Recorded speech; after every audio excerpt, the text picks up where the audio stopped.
you know, some camera Video skill. journalist is the thing of the future. There's not going to be cameramen, soundmen, producers, blah blah. It's just going to be a video journalist. Apparently they've got this little backpack. Have you heard of it? That's got everything on it. Okay. Mics, cameras, satellite feedback. You know, the rolling journalist. Okay, you going to shoot some of those? Good. Dog's posing for you. The dog's posing, Chloe, on the couch. Okay.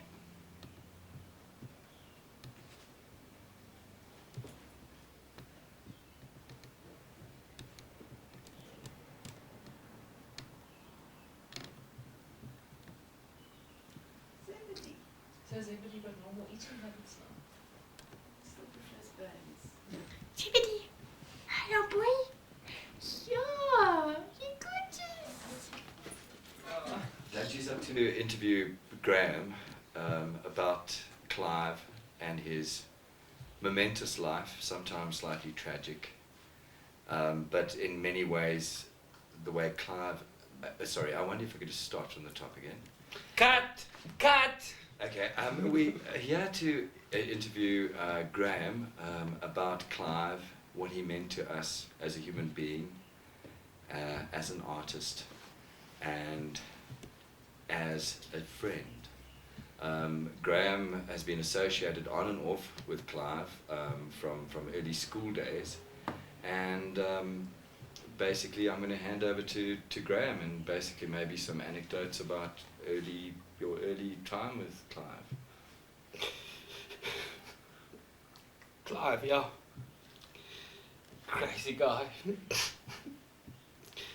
Well, I remember Clive when in grade 2 he started to be a killer with the wax crown drawings.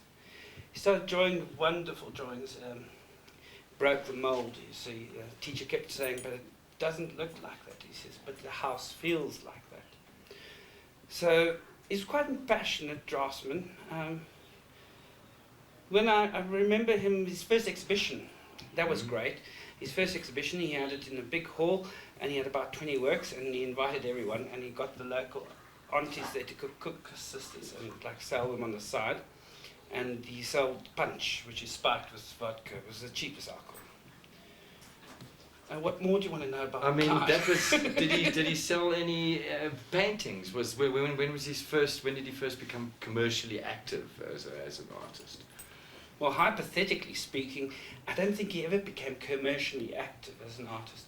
I think he just made stuff, and now and again he'd find a client who'd find a rapport with the work, and then they'd sell it. Otherwise, he kind of exhibited regularly, but he didn't really sell. He once claimed that he was your mentor, that he was your guru. What do you have to say about that? Well, I don't know about being a guru or a mentor. All I just was gave him some sound advice. I said, sort of, you know, you must also just keep working, keep practicing. I think one of the interesting things about Clive was his recurrent abhorrence of the whole gallery thing. And he had one exhibition where he actually used hobos at the robots to hold up his works. Those are the sort of things he did, and a lot of his installations were also very, very, caused a lot of stir at the time. Well, I think Clive was more of a shaman than an artist. I mean, he took society's ills and he sort of poured it on himself, and he anguished with it, and he tried to communicate that anguish he had, and hence his association with all sorts of manner of cross-cultural peoples. And he was quite a street guy, you know. So from an anthropological point of view, I think his works are interesting because it initiates communities and ritual together in public spaces, which is quite interesting, quite in the contemporary scene at the moment where conceptual art rules this way. There was the famous sort of installation thing that he did where he used an old age home as a gallery, and then there were no pictures, and the people in the old age home were meant to be sort of living works of art. A lot of people attacked him about that, saying that that was non-art. What were your feelings at the time? I thought he was exploiting a whole lot of old people because, you know, he didn't give them tea or biscuits. But,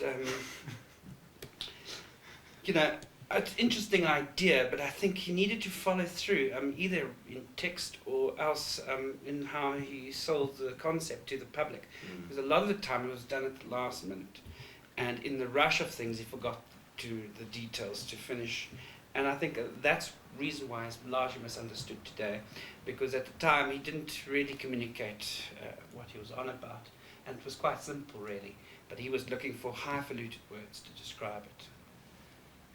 I interviewed one of his pupils that he taught at a junior school. Were they dilated? Yes. And there's been talk of him being an alien. What would you have to say about that?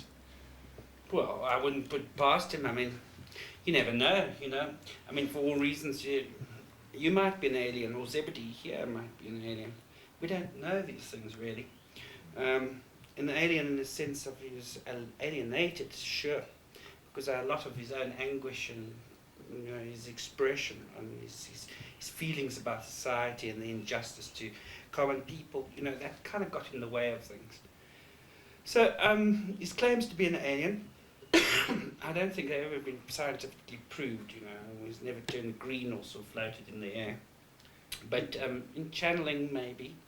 Back in the days of the warehouse, remember the great 2 years of the warehouse in the bottom of town with the young artists that used to come in and out, and basically just that space that he had.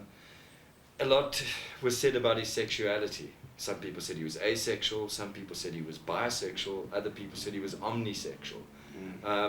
We know he basically used to dress in women's clothes a lot.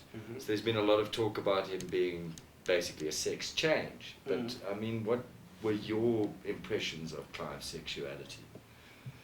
Well, I never saw how well hung he was, if that's what you're asking. But yeah, he did have a lot of confusion in that respect. I think he really wanted to be a woman, but I think he was actually trying to escape his male persona of the age. You know, he's trying to get away from the cliched South African white artist persona. He was looking for ways out. And in those days, I mean, to be a white male artist is certainly not really that kosher. It wasn't the in thing. The curators were buying up other people. So to be a transvestite at that stage was quite exciting and quite, you know, that pushed his work. I think it was I think his sexuality was more calculated career move than anything else. He once described himself as a frustrated female lesbian caught in a male homosexual's body trying to be a transvestite, and I think that was probably summed it up the best for me. You know? Yeah, me too. I know how he feels, because often I feel like a black lesbian trapped in a white man's body. A lot of people were surprised when they met Clive to find out that he was actually not Jewish. Who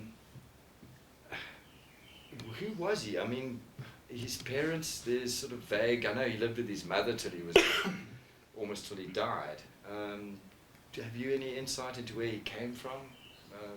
His background? I mean, was it Afrikaans or Well, if you ask him whether it was a Caesarean birth or not, I don't know. But I think his mother was English and his father was Afrikaans, and somewhere along there was a slap of the Joodse borstel. So, you know, I don't know. Schmoes almost, yeah. I don't know. I think he's just a normal South African sort of third generation family, but hung up, a bit strung out. And I think seeking reconciliation with themselves, because for many years they denied who they were, you know. His claim of having tribal Eskimo blood, I think that was just a scam, a publicity stunt at the time. Well, it's tantamount to me saying I've got Saki Bartman's bottom. Well, okay, we take a break and change the hats. I don't know, you feel like you've got anything else you want to say?